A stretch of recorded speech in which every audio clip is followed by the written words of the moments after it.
इधर नहीं रहना चाहिए, ये इधर नहीं रहना चाहिए। तो सहजो भाई कहते हैं सहजो हंस तजो ये काया भूत भूत कर भागी। आज अगर ये काया छूट जाए तो कोई घनश्याम राम गोपाल राधा प्यारी नहीं कहने वाला, सब कहते हैं भूत आ गया भूत। तो सब तुम्हारे हैं, तुम सबके हो, एक दूसरे के साथ बड़े प्रेम मोहब्बत के साथ रहो, एक दूसरे की खूब सेवा करो, एक दूसरे के खूब काम आओ। लेकिन इतना ध्यान रखो कि बिना हरि भजन न कटाई का हिस्सा, बिना भगवान के भजन किए ये संकट कलेश आपका कट नहीं सकता है। इसलिए प्रेमी भाई बहनों, पूजनी महाराज जी भजन करने का जो रास्ता बताते हैं वही रास्ता सच्चा है। वैसे तो भजन सब कर, कोई ऐसा घर नहीं परिवार में जिसमें एक साल में हजारों पूजाएं नहीं होती हैं, सैकड़ों पूजाएं नहीं होती हैं। और प्रेमियों अपने अपने मन चाहे ढंग से लोग कर रहे हैं, लेकिन सही बात यह है, महापुरुष कहते हैं कि बच्चा कलयुग में अलग अलग विधान बन गया है, सतयुग में अलग, द्वापर में अलग, त्रेता में अलग और कलयुग में अलग। अभी कलयुग केवल नाम आधारा सुमिर सुमिर, कलयुग में केवल नाम के आधार से कल्याण है। वही नामदान इस समय गोस्वामी जी लिखते हैं कि कलयुग केवल नाम आधारा, वही नामदान इस समय पूजनी महाराज जी दे रहे हैं। यही नामदान चित्तौड़ की रानी मीराबाई ने जब अपने गुरु रविदास से पाया तो पैरों में घुंघरू बांध करके नाची और कह रही थी कि पाओ जीवन नाम रतन धन पायो। आप लोगों को नामदान चाहे गुरु महाराज ने दिया, चाहे पूजनी महाराज जी से भाग करके, ऐसे टेम्पो ट्रैक्टर से भाग करके और ऐसे जो 10-20-50 किलोमीटर पर आपने नामदान ले आए, आपकी झोली में ऐसे हीरा डाल दिया गुरु महाराज ने। आपके अच्छे बुरे कर्मों को नहीं देखा, आपके पाप और पुण्यों को नहीं देखा, लेकिन आपने उसकी कीमत एक कांच के टुकड़े के बराबर नहीं समझा। अब ये नामदान जब मीराबाई ने अपने गुरु रविदास से पाया तो पैरों में घुंघरू बांध करके नाची और कह रही थी कि पाओ जी मैंने नाम रतन धन पायो, वस्तु अमोलक दई मेरे सतगुरु, अमोलक वस्तु जो नामदान आज आपको मिला वो कह रहे वस्तु अमोलक दई मेरे सतगुरु, कृपा करिए अपनायो, पाओ जी मैंने नाम रतन धन पायो। ये अमोलक वस्तु है। अब देखो कितनी तकलीफ होती है। जब वो संत रविदास के पास आने जाने लगी तो उसका घरवाला पति था जिसका नाम था राणा, वो चित्तौड़ का राजा था। उसने देखा वो हमारी घरवाली वो जाटक के पास जाती जो चौराहे पे जूता गांठता है, मेरी नाक कट गई, मेरी पगड़ी उतर गई और मैं दुनिया को मुझे दिखाने लायक नहीं रहा। और उसको कहा उसको रोको, उसको रोको। जब वो नहीं रुकी तो सहेलियों से कहा, सहेलियों को बुलाया, कहने लगे उसको रोक लो वहां जाने आने से और नहीं तो जान से मारो। सहेलियों ने कहा मान जाओ और फिर राणा बहुत नाराज हो रहा है तो उनके पास आना जाना बंद करो।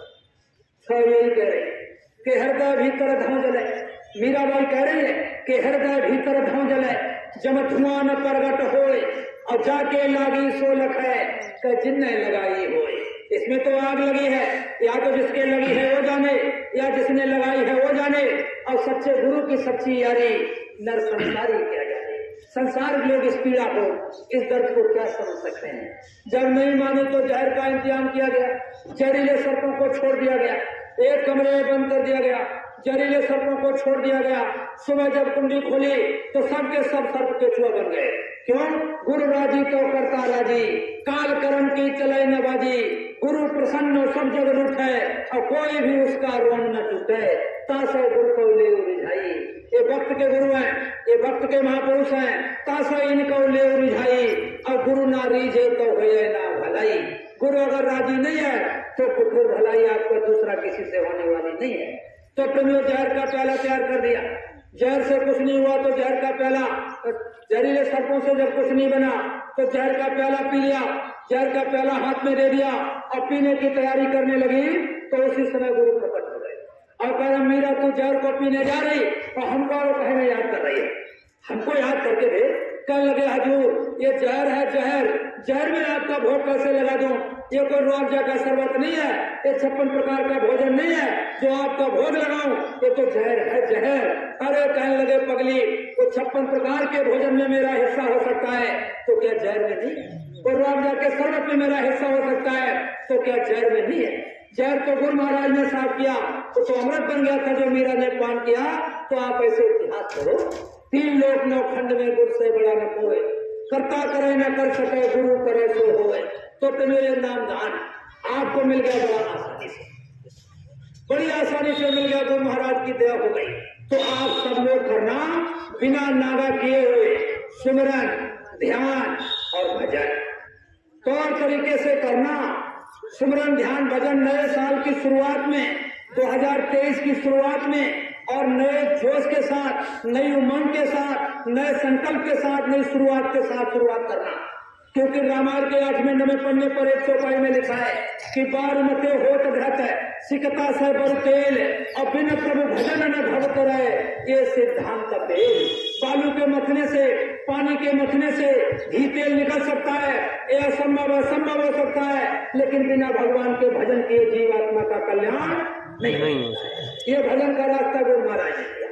ये बाकी तो दुनिया में देखा देखी। एक बार महाराज जी ने सुनाया, ए बच्चा, एक बार पहाड़ा देवी का दर्शन करने के लिए भगत लोग जा रहे। एक देवी ने दूसरे देवी से कहा, चलो हमारे साथ, तुम्हें को दर्शन करा देवी मैया के।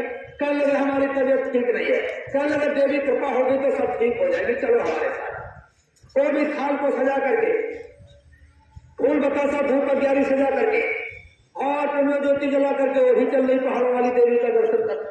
फिर रास्ते में तबीयत खराब, इतना पेट दर्द किया कि उसको मजबूर होकर के वहीं पर बैठना पड़ा लेटरिन करने के लिए। कदम आगे नहीं बढ़ा पाई। तो आप बड़ा अंदर दुखी हो रही है कि हमने मना किया था नहीं आएंगे, लेकिन